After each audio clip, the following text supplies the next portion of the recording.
Hello, everybody. Of course, welcome back to another episode of X Talking Ish with your boy X. And this, You already know what to do. If you are on Facebook, please make sure you like and share this broadcast. If you are on a Facebook page, go ahead and hit that like button as well. If you are on YouTube, go ahead and hit that red subscribe button. And as well, go ahead and hit that notification bell so you can be notified for shows like this one in the future. ding. Thank you for that, Ish. And as well, if you are on Periscope, you can check us out on Twitter at X Talking Ish, and as well my personal page at X underscore Williams AT1. I went ahead and just retweeted this show as well on my personal page. All righty, then y'all know why y'all are here. We are back once again for the What a Wild Card weekend we just saw. I will say it kind of started off. The first half of that Seattle and 49ers game, of course, which we'll get into shortly, it kind of surprised some people at first. They were like, oh, everything okay there, 49ers, y'all good? And then that second half, everybody was just like, oh, okay. So the game went as expected. It just happened in the second half. And then we get into, of course, the Chargers and the Jaguars game. And then you get into the Bills and Dolphins. And then we get into the Giants and the Vikings. And then, of course, we ended the wild card weekend yesterday on Monday with the Cowboys. The worst game of them all. It probably might have been because of course, the fan insurgence of the Cowboys and having to hear their mouths. But the Cowboys look pretty damn good. And I know that's a team that they're supposed to beat on, and they're supposed to whoop that ass the way that they did. And of course, we'll get into that towards the end of the end of the weekend slate of games, and then of course we'll also preview the divisional matchup this upcoming weekend. So we will save that one for last, the Cowboys and Buccaneers. I know everybody want to talk about the Cowboys because of what just happened yesterday, but let's take it all the way back to Saturday and the Seahawks and the 49ers. Like I said, it pretty much went as expected, I think, except for the first half. But in reality, the Seahawks played that first half as expected when it comes to playing free. They have nothing to lose. Go out there and go sling that thing. Go out there and try to put up a fight against a team that you know is better than you. And it is what it is. In every facet of the game, they are better than you. But if you go out there and try to play sound football, and when it comes to playoffs and also the type of weather that the San Francisco area was getting at the time, could favor the Seattle Seahawks, but not so much. Of course, as you can see, the 49ers took care of the Seahawks 41-23. Ish, I'll segue it over to you and ask you, is this the 49er team that we expected to see once they started running on all cylinders and everybody's healthy and everybody's playing well? Brock Purdy's getting the ball out there. One of the defense is playing the way that they're playing. Is this 49er team destined to maybe make a Super Bowl run? I definitely think it's possible. I think that even before they had Brock Purdy starting as their quarterback, we thought that it was possible they could make it to the Super Bowl. We thought maybe NFC Championship game at best. Because of some of the limitations that they had at the quarterback position. That defense has always been a Super Bowl caliber defense the entire year. So I think it was mainly on the offense. And as we've seen, Brock Purdy has stepped in there and he's looked better than any of the other two quarterbacks that everyone was talking about at the beginning of the season. So now you definitely have to say on the NFC side that they are in the Super Bowl conversation. I mean, I don't think that there are very many teams outside of the Philadelphia Eagles. I would even put the Dallas Cowboys up there, and then the San Francisco 49ers. I think those are the three front runners for sure that everybody's looking at as the Super Bowl contenders from the NFC. So they are definitely Super Bowl contenders.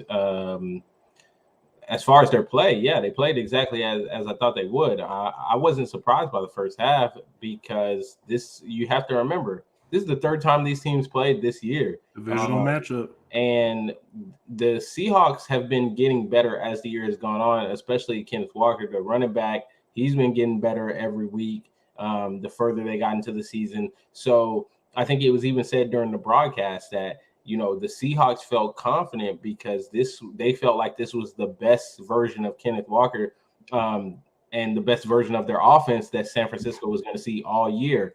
So the first half didn't surprise me. I thought that the Seahawks were going to come in. They were going to play them hard. They're going to play well because it was a matchup. But I knew over time, eventually, San Francisco was going to find a way to win because they do have a Super Bowl caliber defense that does make good adjustments throughout the season. They've proven it over and over again. And Brock Purdy has proven time and time again that he does not get flustered. He's poised. He can do it. So San Francisco, it's going to be a fun matchup with San Francisco and Dallas. Yeah. We'll talk about that in a little bit after we recap, of course, these wildcard weekend matchups. I have a big statement. I'm waiting until we talk about that game to say what I want to say. I just want to piggyback off what you talked about with Purdy. 4 touchdowns, man. I mean, 3 in the air, 1 on the ground. He's been playing lights out in this Mike Shanahan system. And it's one of those things where, look, it's just easy to say, oh, this is an easy system to throw any quarterback in there, right? Okay, if that's the case, why was Trey Lance struggling so much then? Right? I mean, because look, that was in the beginning of the season where everybody's still trying to figure out who they are, right? And I'm not saying it seemed as though he was flustered or scared or any of that. I guess we just expected him to play like Brock has been playing when he first stepped in as the starting quarterback due to all the hype that was coming in from the draft and also Kyle Shanahan literally anointing you as the next one, right? I mean, literally kind of pushing Jimmy G to the side, having Trey Lance be the guy and Brock Purdy being literally Mr. Irrelevant and not being a thought. Like nobody thought Brock Purdy was going to step on the field except for if you are in that 49ers organization, because there have been nothing but raving of Brock Purdy once he became quarterback 1. They were saying about the players within the 49ers organization was saying that they have seen this since training camp. They knew what Brock Purdy brought to the table.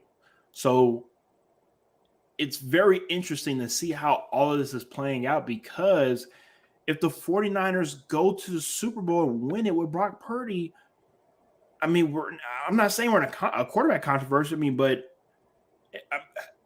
we kind of are, right? Because we already are. I don't even think they got to go to the Super Bowl and win it. Just by looks alone, dude, he has been way better than Trey Lance has been. I know. You can't tell me Trey Lance comes back, regardless if you lose in the next round to Dallas. You can't tell me Trey Lance comes back and you just going to give Trey Lance this starting job. Okay, so can I throw something out there before we move on to the next game?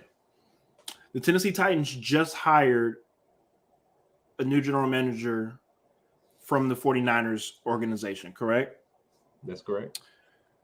Do you think that general manager finds a way to see if he can try to pluck Trey Lance from the 49ers organization to try to give Trey Lance a new fresh start somewhere else and let the 49ers move along with Brock Purdy and whoever else they want to move on from, and everybody might be happy because Tannehill isn't going to be there that much longer, and it seems as though everybody's giving up on Malik Willis. I would say this: if I'm John Lynch, the only way Trey Lance is leaving San Francisco is if somebody giving me a 1 in return. I'm not mad at that because look, the Tennessee Titans have that, but you have not proven yourself yet to be able to be rewarded with a number 1. It doesn't matter. He was the number 2 pick. He was the number 2 pick. So no. I got that. But it's like, what have you done for me lately? No, it don't matter to me. You give me a 1. Look, I got you. Listen, but if I'm San Francisco, look at what happened at the quarterback position this year. You had Trey Lance. You thought Trey Lance was the guy. He gets hurt. You have Jimmy G. You think, all right, well, he's our backup plan. He gets hurt. You end up with Brock Purdy as your third string. If that doesn't tell you enough of what you need in this league to be successful, why would I just willingly give up Trey Lance when I know Jimmy G's out the door already? without getting a 1 in return. I want a 1. If I'm John Lynch, I will trade Trey Lance only if a 1 is coming back. If a 1 is not coming back, I'm sorry. You, Trey Lance, you can complain, you can cry. I don't care. You're gonna sit on the bench and wait till Brock Purdy gets hurt because you are going nowhere. I respect that, and that's something that we'll definitely have to follow up on either when the 49ers season is over with due to a loss in the playoffs, or if their season is over with when it comes to holding up the Lombardi Trophy. But that's something that we will definitely have to keep our eyes on and follow up with you guys a little bit later on. All right, let's get to this Chargers and Jacksonville Jaguars game. Woo! What an epic collapse, and also the fallout from that game also kind of took place as well too. The Chargers decided to let go their offensive coordinator and also they let go quarterback coach. Brandon Staley need to be gone. Hey, I felt the same way, but apparently rumblings in the organization with the Chargers, a lot of people like Brandon Staley. Hey, what do I know around here? But seems as though because of likability, he's still around, and it seems as though the Charger organization is going to give him another opportunity next year. But we all knew after that debacle for the Chargers, heads were going to roll. I just didn't know it was going to be the coordinators or the quarterback coach and not the head honcho who have been giving up fourth quarter leads or going forward too many times on fourth down and putting your defense in a bad position multiple years that you've been a head coach. Getting Mike Williams hurt in the last game of the season. Or that. I mean, it's the list goes on and on, right? So it's just one of those things where obviously with a 27-point lead, obviously you're supposed to finish the game, correct, Ish? I mean, this is one of those things where it's literally the exact same situation with who we just talked about in the previous topic with Kyle Shanahan when he was in that similar position, 28-3 in the Super Bowl, right? So it's easy to blame the offensive coordinator, right? But most of the blame is always going to go towards the head coach in regards of letting a lead like this go, because anybody that's sitting at home playing couch quarterback will tell you to run the ball and try to knock off as much time as possible to try to get out of there with a win, right? I don't know about you, but in that second half, it looked like they were just playing very, very, very conservatively. I will say the Jacksonville Jaguars defense definitely did step up in that second half, and not just obviously the Jacksonville Jaguar defense. All credit goes to Trevor Lawrence. I've been waiting all week to seriously give Trevor Lawrence all of his praise because he deserves it all. To be able to throw away that first half like nothing happened and come out there and still go out and sling that thing, and to go out there and put his team on his back, and of course not just Trevor Lawrence but also Doug Peterson for being the coach that he is. I mean, you have to seriously give both of these guys their props, give Jacksonville defense their credit as well. And also it seems as though all that money in free agency might have worked this year. It seems as though that being able to distribute the money correctly on both sides of the ball might have helped Jacksonville win this game. Ish, what is your take of this game from, of course, the Chargers losing the lead to Joey Bosa and the slamming of the helmet? There's so many different factors that went involved in this game, and I just want to hear from you. And, of course, I'll circle back on, and then we'll get to the comment section in a second.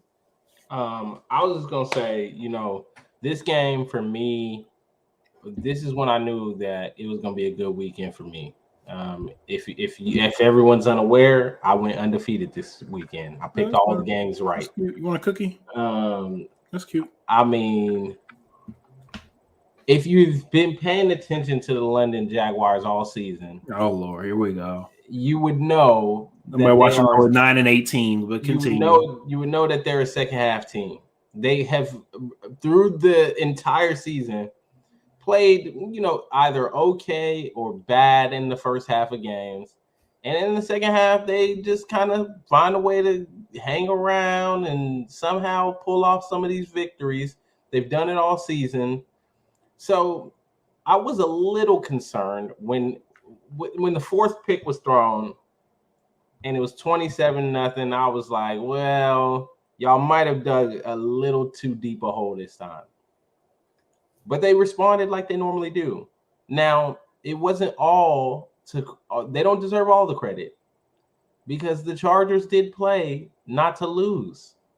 I don't know why they came out in the second half and decided the best plan was to continue to throw the ball, gas, and just like it did not seem like they actually had a game plan to win the game at that point. It seemed like they just kind of came out and they were just throwing stuff at the wall without a true plan of how they were going to go out and close this game out.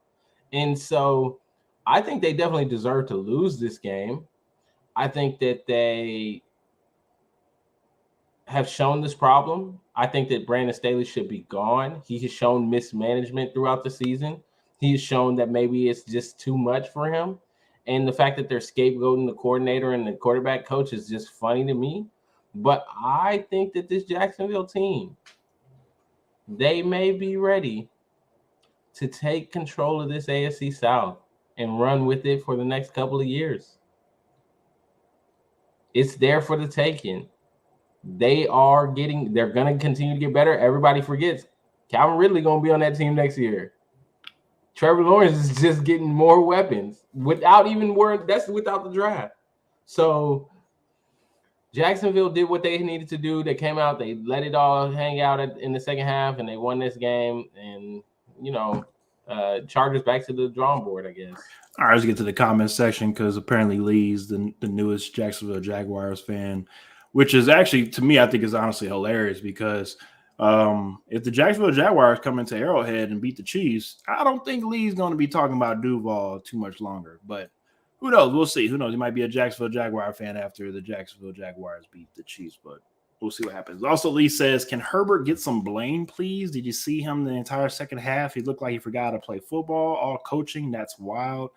Now, look, and I'm not saying Lee is biased due to him being a Chiefs fan. He probably hates every quarterback in that division. I'm not saying that. But I am saying that look, I've seen this on social media all season long when it comes to a lot of people feeling some type of way about why the media don't get on Justin Herbert anytime he messes up. Mm-hmm. And I would be the first one to say that is probably correct. The media probably let him some Justin Herbert and don't get on him as much as they probably get on Lamar Jackson or Dak Prescott or whoever else I want to throw out there, right? And Danny Dimes, sure. Nobody talks about Danny Dimes, but anyways. What I'm saying is that when your team, this game reminded me of Tennessee and the Cincinnati Bengals last season when the Tennessee Titans sacked Joe Burrow 9 times, right? You sack a quarterback 9 times, you're supposed to win the game. You should be winning that game. My point is that the Jacksonville Jaguars had 5 turnovers to the Chargers 0. You should be. Justin Herbert who looks at the stats would say they won that game. Justin Herbert had 0 turnovers, right? So I'm not saying it wasn't Justin Herbert's fault because in the second half, I will agree on both of y'all's point when it comes to, it might look like Justin Herbert might have forgot how to play football, but also the coaching. Justin Herbert did not go out there and go call some plays. Well, and that's where I would say the coaches are responsible for putting him in that position to be successful. And you can't necessarily 100% fault Justin Herbert when it did not seem from a game plan standpoint that they came out in the second half and put him in any sort of chance to be successful. And then you have a head coach that put out a receiver the week before, your main receiver, and you end up getting him hurt, and now you don't have. It's just look. I'm not saying we're not trying to blame Justin Herbert or nobody should blame Justin Herbert. I'm just saying to have 100% or even 80% on Justin Herbert. No, 15, 30%, sure, why not? But no, I'm not putting the blame on Justin Herbert. It's easily Brandon Staley. Lee says, the coaching was horrific. That's a big part of the blame, but he's got to. Yeah, he's got to. I agree. I 1,000,000% agree, especially with the weapon take. But also, again, the offensive line has been hurt all season long. I'm not trying to make excuses. Everybody has injuries at that point. But it's a lot. Let's just see how I'll be the first one to say I am not picking the Chargers next season to win the division. I'll tell you that. I ain't going to be the dumbass to do it. So the Chargers better go out there and go prove to everybody that they are as good as they think that they are, because you laid an egg. You laid an egg this season. You had an opportunity, and it's time to run it back this season. And most likely they probably will blow it up because it's not going to work, and they're probably going to blow it up, and we'll see what the Chargers look like another 2 years from now. All right, Dolphins and Bills. One of those games where I think a lot of people, due to the way that the spread looked in this game and also just the way that the Bills have beat up on the Dolphins in recent matchups, that the Dolphins probably wasn't going to hang with the Bills. Well, and not to mention they were starting a quarterback that nobody believed had and that too. 1,000,000% agree on that one too. But the great thing about playoff football is that any given Saturday or Sunday, correct, that anything can happen. And the Dolphins kept it close, but one thing about playoff football is no such thing as moral victories. Especially it's no more victories in the regular season, especially none in the postseason. So, with that being said, the Dolphins went into Buffalo, came up 3 points short. Of course, we all know this is the week after. 2 weeks after the Damar Hamlin injury, situation. And of course, the Bills were playing for him, and Damar, of course, was able to inspire that team to be able to put out the effort that they did. And I think after finally getting a game in after his injury and whatnot, I think the Bills as a team could kind of now focus in on the mission ahead and start, trying to make a run for a Super Bowl and whatnot. And of course, it's easy to say, "Oh, what if they had Tua?" Right? You gotta go with who you have right now, right? We could also say, well, what if Mike McDaniels would have held Tua out to where he didn't get a concussion and he'd be healthy to play right now, right? And hold him out of regular season games to be ready for postseason. But we're not the coach, right? Just one of those things where it's easier said than done. But Lee says Dolphins had all the chips fall. And then he also says they were given the game almost with all those insane turnovers. Tough to see. Greg also says, is it a concern that the Bills didn't dominate the way that they should have?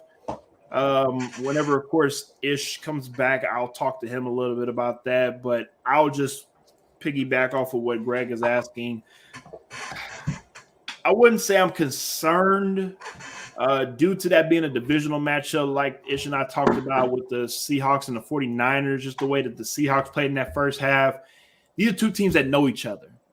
And we talked to Ish and I talked about this in the pregame show when it comes to the Dolphins keep getting shellacked by the Bills. And the Dolphins were going to have to step up on both sides of the ball to be able to stay in this game. They did that. They were able to create turnovers. They were able to disrupt Josh Allen. They were able to play, again, a pretty damn good style of football with a rookie quarterback that nobody expected to be in that time. And also a quarterback that was actually drafted before Brock Purdy.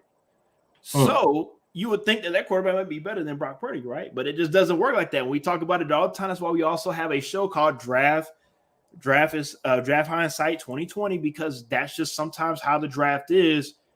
Just because Skylar Thompson got drafted before Brock found himself in a better system, in a better situation that allows him to, maybe look better than what he might be. So with that being said, I will be the first one to say I'm not worried too much with the Bills-ish.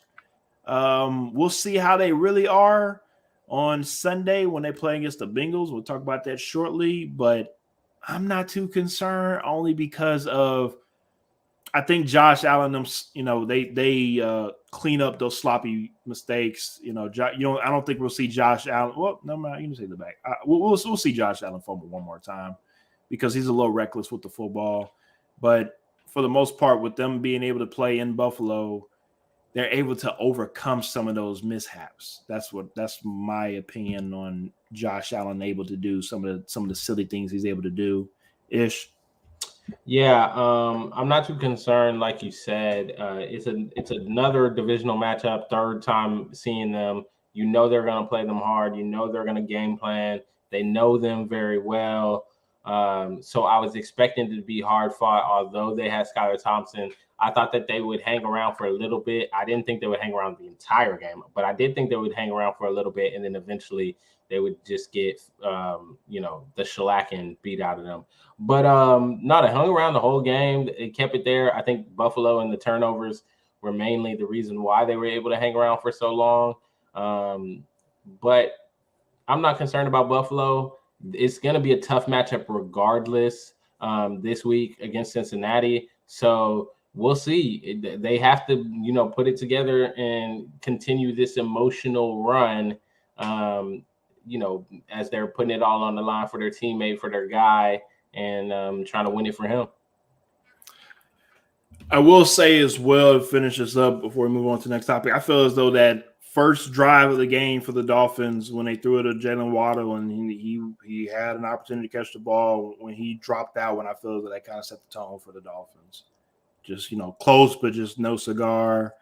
For the Bills to be able to kind of limit Tyreek Hill, I feel as though that also definitely played a part in regards of their offense just really not being able to get going the way that they would want it to go.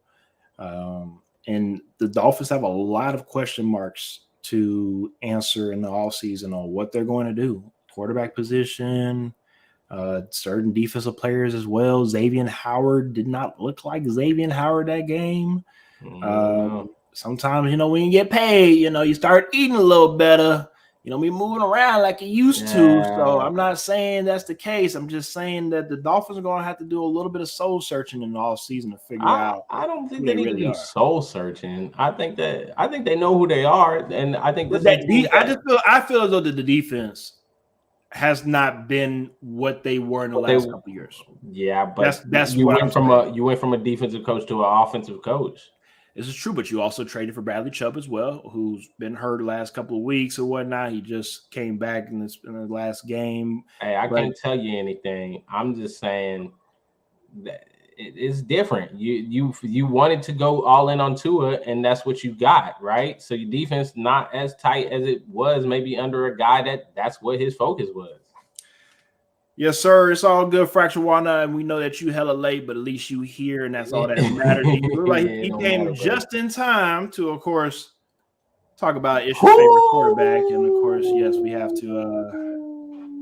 Of course, one thing I didn't know about tonight's show, I knew Ish was not going to miss this show because I know he's been waiting all weekend long to talk about this. So I'm going to let Ish have the floor and let him, in the battle of Captain America versus the one and only Danny Dimes. Danny Dimes is victorious. For all y'all out here that have been watching, you know me, and you know how I feel about my man Danny Dimes. I just have to say it, okay?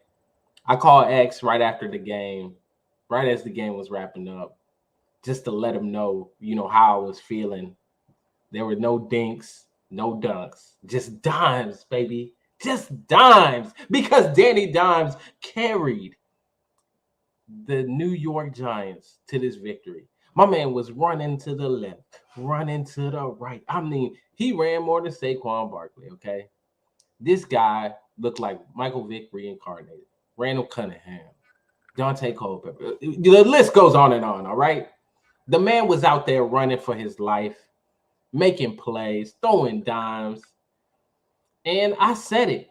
I knew that this game was going to the Giants because if you've watched the Minnesota Vikings all year, as much as X has been touting the Minnesota Vikings up, talking about how Kirk Cousins, Captain America, has been playing well. This is their year. Look at how good they look. There have been a couple of games where we have looked at Minnesota and said, what are you doing? And do you know what teams that was against? The NFC East. They did not play the NFC East well. And I told you going into this game that they were going to have some problems because the New York Giants, they have a pass rush. They're able to get in Captain America's face. And Danny Dimes was prepared for this moment, and he did not disappoint. I look forward to this next week. Danny Dimes can continue doing what he's doing, carrying this team on his back, making plays, and t-shirts will be coming soon. We're going to have the mock-ups for y'all and everything to show, because at the end of the day, just remember, no dinks, no dunks, just dimes, baby. Just dimes, baby. Go ahead, X. Talk about your boy Captain America. You make all the excuses you need to for him. Alrighty, then let's get to the comment section right quick. Fracture Walnut says, one hand, Danny, watch out, Eagles. He also states, if the Giants don't want him, I'll gladly take him in Houston. Fracture Walnut also says, hey, X, you like that? And also, Ish, don't forget the most important improvement of the Giants is the fact they have a Brian Dable, man. I can't speak highly enough of Brian Dable. He made it. Greg says, Ish is such a troll, OMG. And also, Lee says, the AFC is very diverse. They have one team representing each division in the Final Four. NFC East has 3 out of the Final 4. Is this the best division in football? And also, Lee says, Vanilla Vic, can we get some props to the defense clamping Dalvin and Justin Jefferson? Now, let me piggyback off of Lee's comment, because that's something that I want to talk about in this game. If anybody paid attention, it wasn't really the quarterback showing of Daniel Jones or Kirk Cousins, even though both of them put on a great performance. Let me finish, because your face you're making, you're like, hold up, relax. If you watch that defensive line for the New York Giants, that reminded me of the Super Bowl run defensive line with JPP and Michael Strahan. I mean, nasty. Dexter Lawrence looked like a man possessed.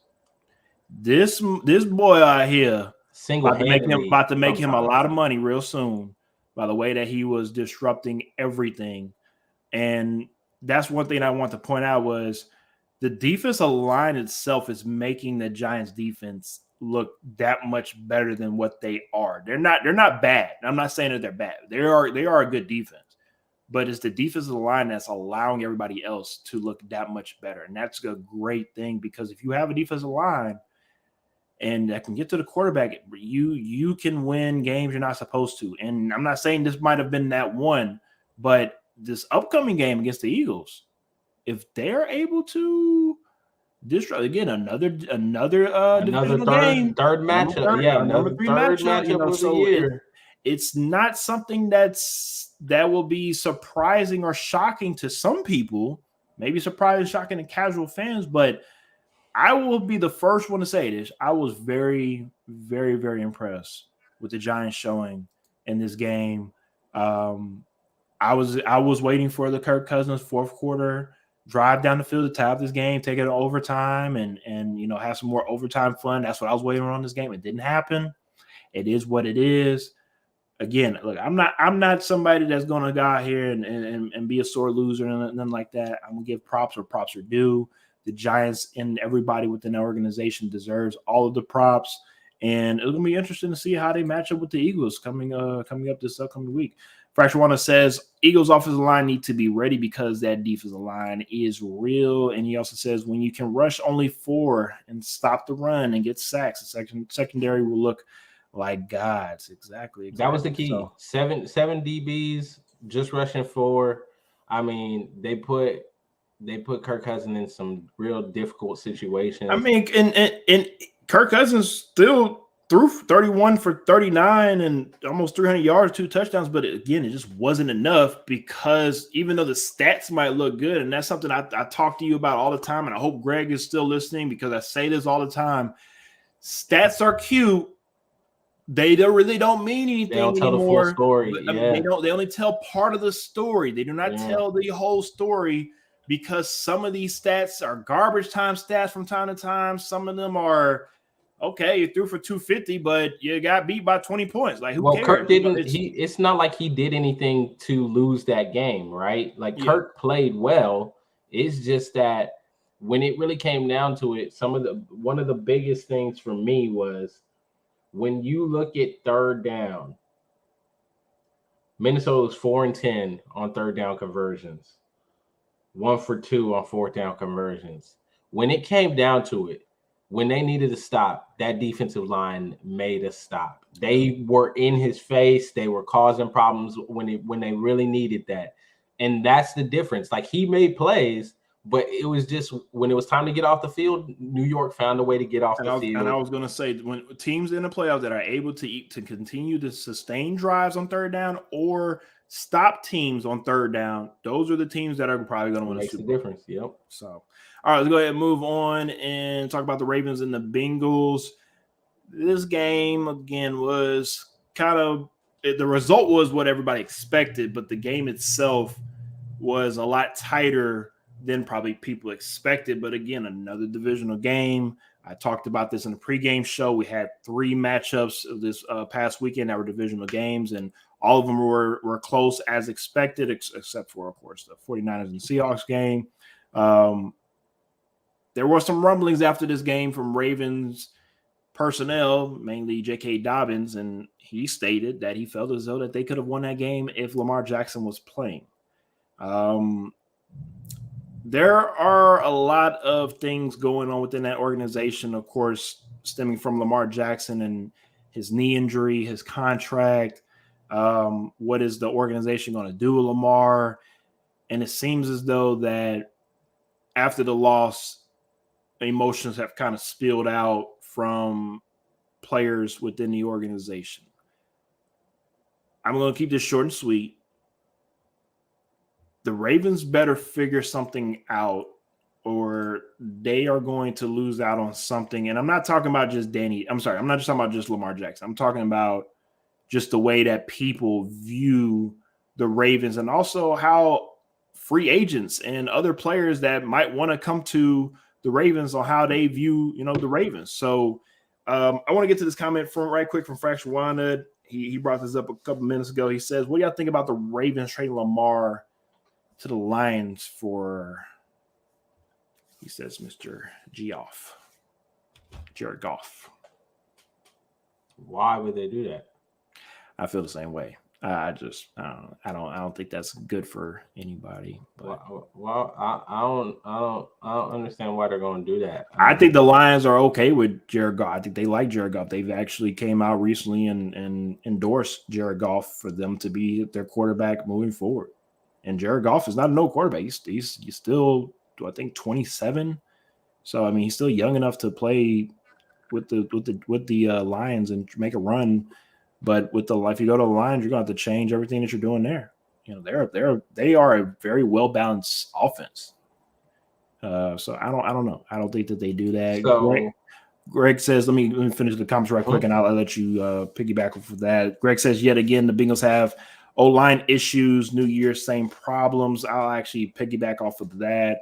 Fracture Runner says, Lamar to the Lions. Lee says, I think the Jets need Lamar. Greg talks about the sack issues. It's funny that he states that in the beginning of the year, they actually had offensive line issues. But if you do look at the numbers, the last 8 games going into the postseason, they actually had the fewest sacks of any offensive line. Which is why they started heating up, I feel like. I 1,000,000% agree. I 1,000,000% agree. Now, this game, yes, I agree, Greg. They had some issues there, and Joe Burrow was looking like Joe Burrow of old, running for his life. But if they're able to keep Joe Burrow upright, this Bengals team can beat anybody in the AFC. And I'm sorry, Chiefs fans, but it's just the truth. Oh, no, it's true. We found out last year. That's what I'm saying. So as long as they can keep him upright and he only is able to sustain 1 or 2 sacks, watch out for the Bengals. But I don't want to – I'm sorry, Greg. I love you, of course, as always, but I don't agree with their O-line issues at the moment. If it's the same thing this upcoming game and Joe Burrow gets sacked 5-6 times, yes, we'll have to address that. But right now, I think they're fine. Ish? No, I agree. I want to see early in this game against Buffalo what the O-line looks like, because while Greg is true, what you're saying, Greg, is true. As far as earlier in the season, we saw they had the O-line issues. They seemed to figure out these last 8 games. But then this last game, it looks like it reared its head again. Another thing I'll say again, this is yet another one of those. This is the third time these teams have matched up. You have to expect for the Ravens to make adjustments and to attack in certain ways that it's just going to happen when you play somebody 3 times in a year, right? So I want to see what Buffalo does. Buffalo has a really good defensive line. If Buffalo's defensive line is able to, wreak some havoc, yeah, you can definitely see the Bengals. I think everybody's kind of split on this defensive line for the Bills. If Frax Farner feels as though the defensive line for the Bills is worse than the Ravens, he feels like the Bengals going to walk over the Bills defense. I think the Bills defensive line is okay. I think they're good. Like, they're a good line. Yeah, they're not great. There's nothing special about them. And with Von Miller not playing the way he's been playing, or he should have been playing, I think that makes it not as scary. Mm-hmm. But also the Bills defense as a whole is not as good as they might think that they want it to be. It's definitely a defense that can be picked apart by a quarterback like Joe Burrow. So we'll see how that all turns out. Lee also says, I see what he's saying. They lost 2 more linemen on top of Lavelle Collins, so they out 3. I think that's what he means. And if that's what he means, again, I agree, Greg. You're not wrong in what you're saying. But Joe Burrow's also a guy where he'll get somebody from the stand and say, hey, stand your ass right there, just block for 2 seconds, let me do the rest. So that's just how good I think Joe Burrow is. But it depends on the coverage too. I think Baltimore did play. They covered well at times, which is what made it a little bit difficult as well. If Buffalo is able to just for some, a couple seconds, get a little bit of coverage there to give their defensive line some time, we don't know like what we're going to see from Cincinnati with that. So it's going to be an interesting matchup, this one. I know everybody wants to see this one. They wanted it to happen again. Some people even are shouting that the NFL rigged it so that this can happen, whatever. We'll see what happens. We'll preview in a little bit. Yes, sir. At the end of the day, just you got to play who's in front of you, and you got to just go from there. All right, let's go ahead and move forward and finish up the games for the wild card weekend with the Cowboys and Buccaneers. And of course, probably the loudest game when it comes to the fan bases and Tom Brady, people who love Tom Brady and all that good stuff. Ooh, it was very quiet in Tampa Bay after that game. My goodness. Because I don't know about you guys, but Tom Brady and Aaron Rodgers, I think both of them just need to go ahead and retire. I think Aaron Rodgers is done. I don't think he enjoys football anymore. And looking at Tom Brady last night, I was listening to Ryan Clark today talk about how he looks scared to get hit. And anybody that plays football know that if you out here bracing for impact and trying to worry about not trying to get hit on your legs or your shoulder or whatever like that, you cannot play football at all. You cannot play football like that because you will end up either getting yourself hurt or getting somebody else hurt. And let's be real. What the hell does Tom Brady have to prove to anybody? Tom Brady literally can retire from football and go walk into a $350 million booth gig and will be perfectly fine. Like, I understand this for pride and ego, and he loves the game and this, that, and the third, but at this point, it cost him his marriage, so he might as well keep playing. Look, let's be real. Football did not cost. It was obviously other issues besides football that was stemming from whatever the reason was. You say. And they had to move on. Okay, at the end of the day, that relationship, we'll never know what really happened. That's millions and millions of dollars that we will never be a part of. So let them worry about what they got to worry about. Brady gonna be fine. He ain't worried about losing Giselle. Okay, let's all relax. The point is that, like Greg says, I think Tom Brady is cooked, and he ain't going back home to his family. He ain't going back home to his family. He gonna go back home and go get him another Super Bowl wife, and go and be daddy to somebody that actually want him to be home or whatever. So my point with Tom Brady, he looked great last season, right? He looked great. Literally led the league in passing yardage, passing touchdowns. I mean, he looked great, right? Mm-hmm. This past season, still top 5 in passing yardage, but he's just. It literally is reminding me of LeBron on the Lakers right now. Both people can argue that both of these guys are GOATs in their respective sports, longevity, breaking all the records, this, that, and the third. But you cannot elevate teams anymore due to your age. Both Tom Brady and LeBron. The Lakers are not going anywhere. Tampa Bay Buccaneers are not going anywhere. And then unfortunately, Byron Leftwich gets fired after the game, which I don't know about you. It definitely kind of shocked me and surprised me. And I don't know. But the fallout from the game, I mean, I'm trying to figure out where exactly are the Buccaneers going from there. Fraction One says AB got them guts and changed her whole life. Fracture Walnut, you need to stop. Anyway, you need to. Anyways, we all know good and damn well Giselle is not giving AB. Y'all need to stop with this AB and Giselle nonsense. Jesus, please stop. All right. Anywho, before we move on though, are we more impressed with the Cowboys' performance, or are we more disappointed in the Buccaneers in their showing? I think neither, because I think the Cowboys, yes, we expect you. Yeah, Byron got let go. Nobody knows why, but other than they scapegoating for Todd Bowles. But I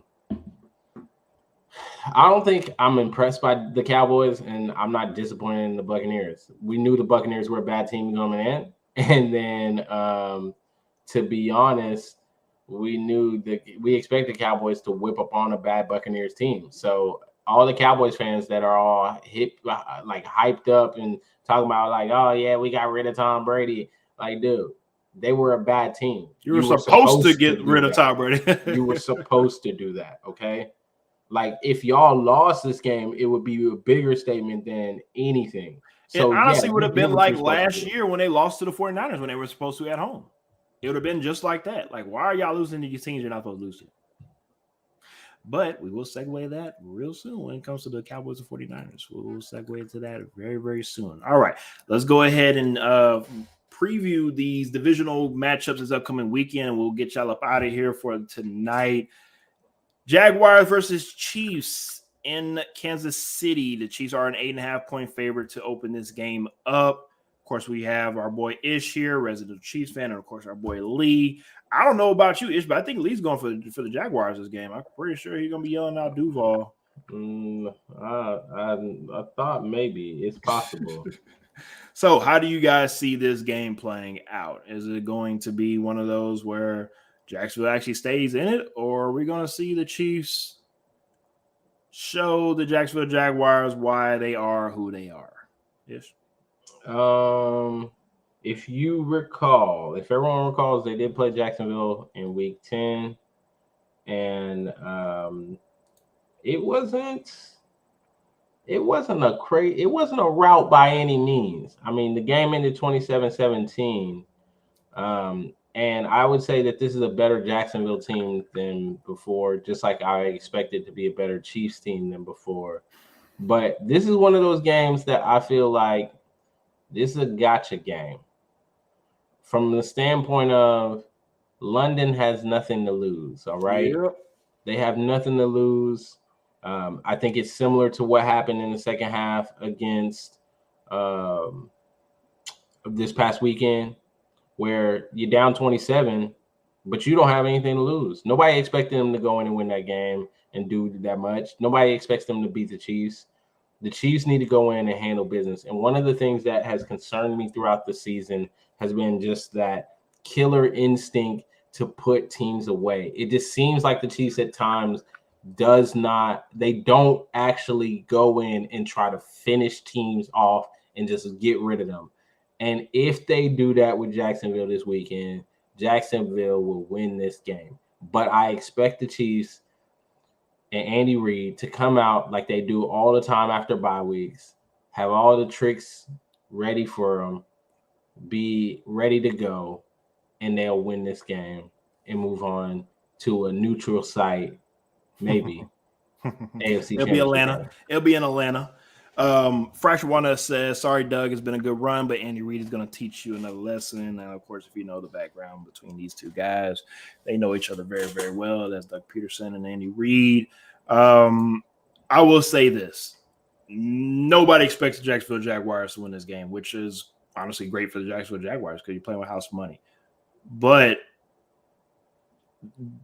this game kind of is going to remind me of Cincinnati of last year, right?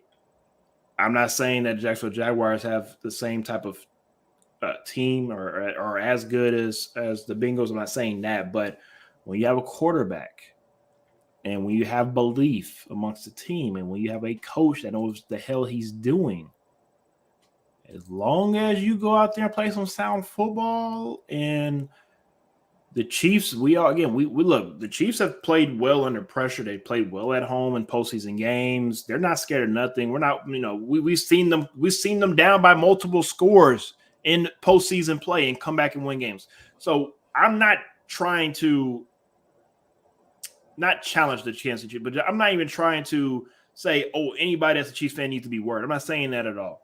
But we did just see during wildcard weekend that anything can happen, quote unquote. So as long as you keep the game close going into the fourth quarter, you have a shot, especially again with a guy like Trevor Lawrence, who seems as though that he has amnesia, which is a great thing to have as a NFL quarterback. So that game is going to be I think that's a great game to start off the weekend.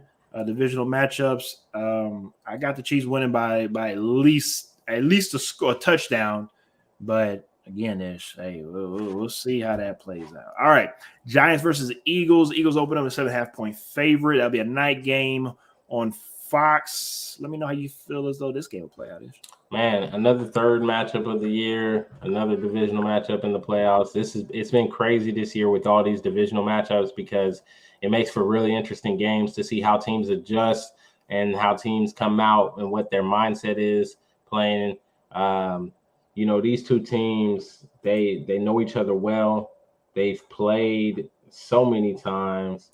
And this season, when they played the two times, Philly just, if there was one thing about the Giants this year that I can say, even with how good they look, you have to say they did not play their division well. They did not play their division well. The games against the other NFC East teams just did not go well. The one thing I will say about this matchup, though, that is the key to this matchup is Dexter Lawrence and Kayvon Thibodeaux, this defensive line for the Giants. Are they going to play like they did this past weekend? Because if they do, there is a shot. They have a shot.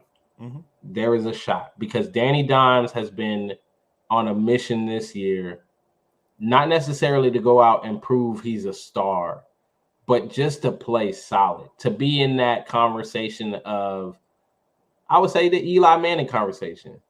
I don't think there was anything special about Eli Manning. But I think Eli Manning at the end of the day did his job and allowed his defense to carry his teams to the Super Bowl and win Super Bowls. And I think Danny Dimes this year has taken a step towards that mold of, Eli Manning, if all else fails, I'm just not going to be the one to fuck it up.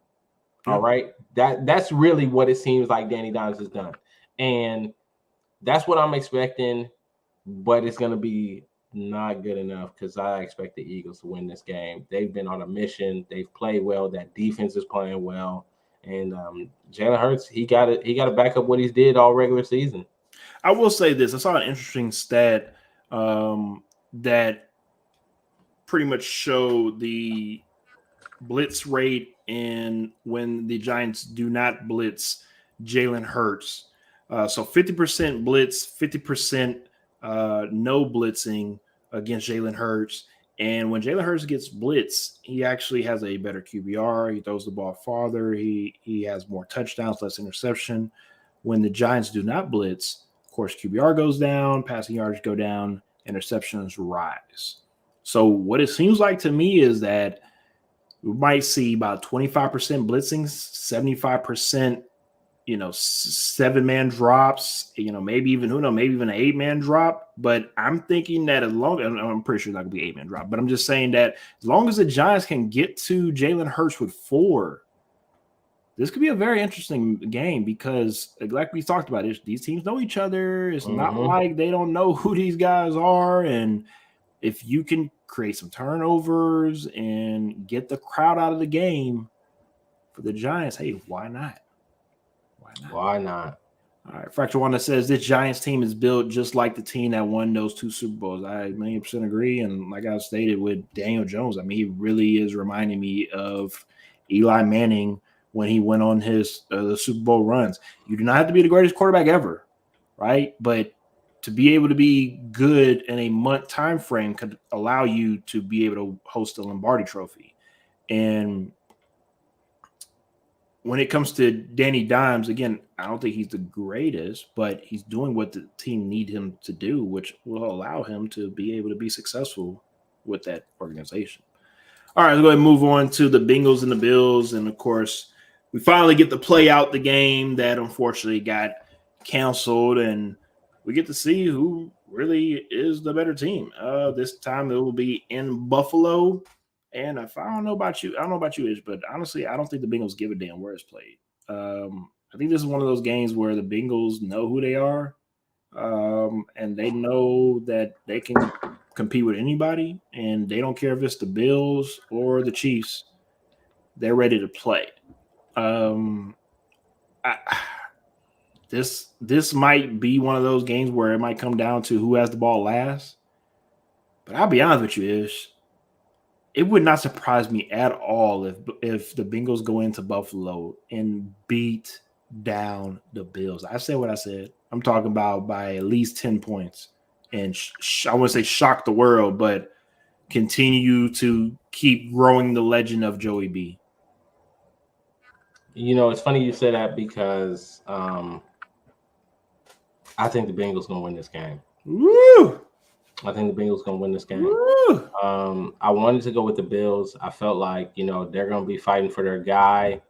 They're going to want to go out there. They're going to make a statement. They want to do this. They're going to do that. But if I learned anything from the past 2 years in the Cincinnati Bengals, they are the new generation of young guys that they don't care about no elder, okay? They don't care about what you guys say. They don't care about respecting anybody, all right? Come in your trap, take over your trap. Yes, they coming in your trap and they're gonna take over your trap, and they love it. That's what they want. Oh yeah. So the fact that it's in Buffalo to me is worse for Buffalo because they love to go in and take over your home stadium and let you know. And I think that that's what's going to happen. I think it's going to be a good game, but I think Cincinnati, they're going to find a way to win this game. And this is going to be so disappointing for Buffalo. Fracture One that says they should start the game 7-3 in the second quarter. Stop. No, sir. Lee also says, I think Burrow is going to absolutely abuse Buffalo. Got to see now, turnover prone. Allen is what he does. I think since he takes it comfortably, but they saying should be a snow game. Yeah, that'll make it very intriguing. Yeah, I definitely agree. Depending on weather, it will determine on how this game plays out. So we'll be back on probably Saturday afternoon. We'll do a Saturday afternoon pregame show to preview these 4 games once more. It'll be a short show, but we'll, of course, preview these 4 games one more time and then also announce our picks. And the last game that we have for that Sunday slate, and, of course, they wanted to save this last game for last, obviously, because of the Cowboys played on Monday. The Cowboy fans aren't too happy with that because the 49ers played on Saturday. You get a couple more days of rest, but ain't no crying in the playoffs. But for this game, it seems as though that we're kind of back to the 90s when it comes to these Cowboy 49er matchups.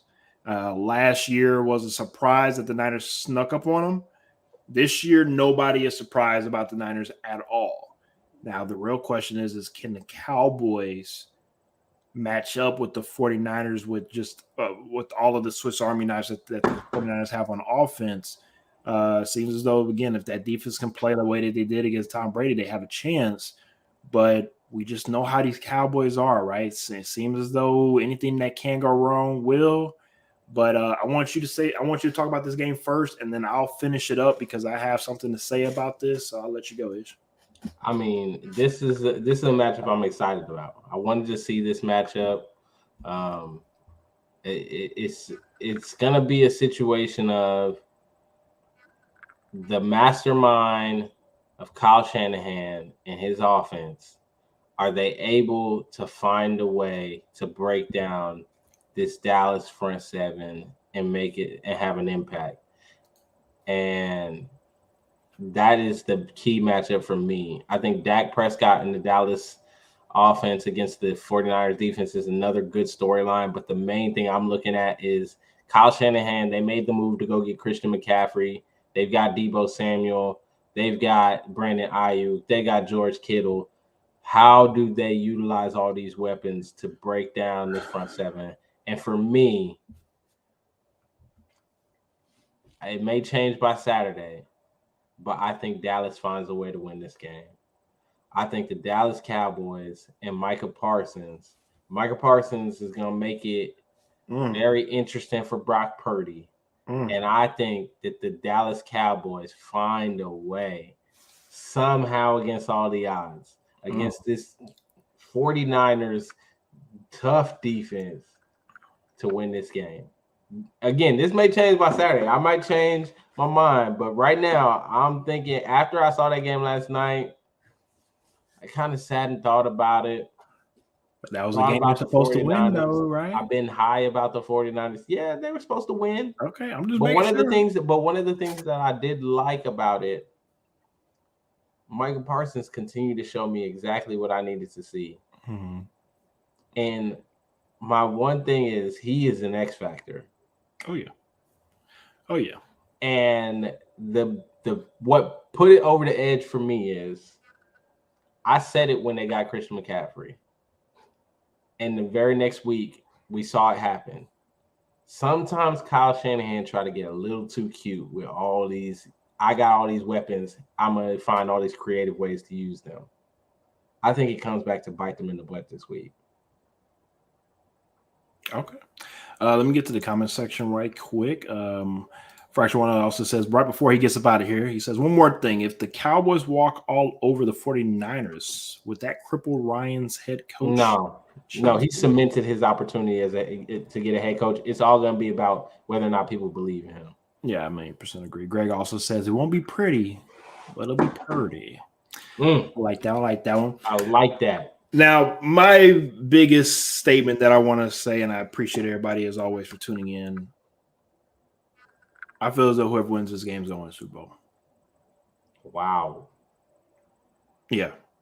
I'm just – the way that the 49ers are playing, the way that they're – and it's really not even the offense I'm looking – their defense is very, very good as well. I will say – watch out for the Giants too. That Giants defense again, just because of the line. It's the line that I'm really looking into. But if the Niners can win this game, I don't see anybody in the NFC beating them. Even the Eagles. I'm looking at the Eagles too. I just don't see them beating the 49ers right now. And if the Cowboys beat the 49ers, that's going to give them all of the mojo that they need to feel as though that nobody can stop them. Jerry Jones gonna be out here on radio shows and hyping the boys up and all that good stuff. And now they're gonna have to be surprised at all if we see a Cowboy appearance in Arizona in the Super Bowl this year. What were you about to say? No, I'm just saying they got to make some extra points though this week. Yeah. That was one of those crazy nights where you see a field goal kicker miss 4 extra points. Like it is, it doesn't even happen in Madden, but it is what it is. But like you said, they didn't need the extra points. If anything, the extra points would just been more icing on the cake. I'm pretty sure he'll make his extra points on Sunday. And if he doesn't, then I'm not saying he's gonna get cut, but Jerry Jones will have some talking to do to that kicker. All right, with that being said, we're going to go ahead and get up out of here for tonight. We appreciate y'all as always for tuning in to X Talking Ish. We will see y'all on Saturday. Time to be determined on a pregame show for the divisional rounds, or just say the divisional games for this upcoming round. And of course, we'll recap those games next Tuesday here at X Talking Ish, same time, 9 o'clock Central, 10 o'clock Eastern time. Thank y'all as always. We will see y'all on Saturday.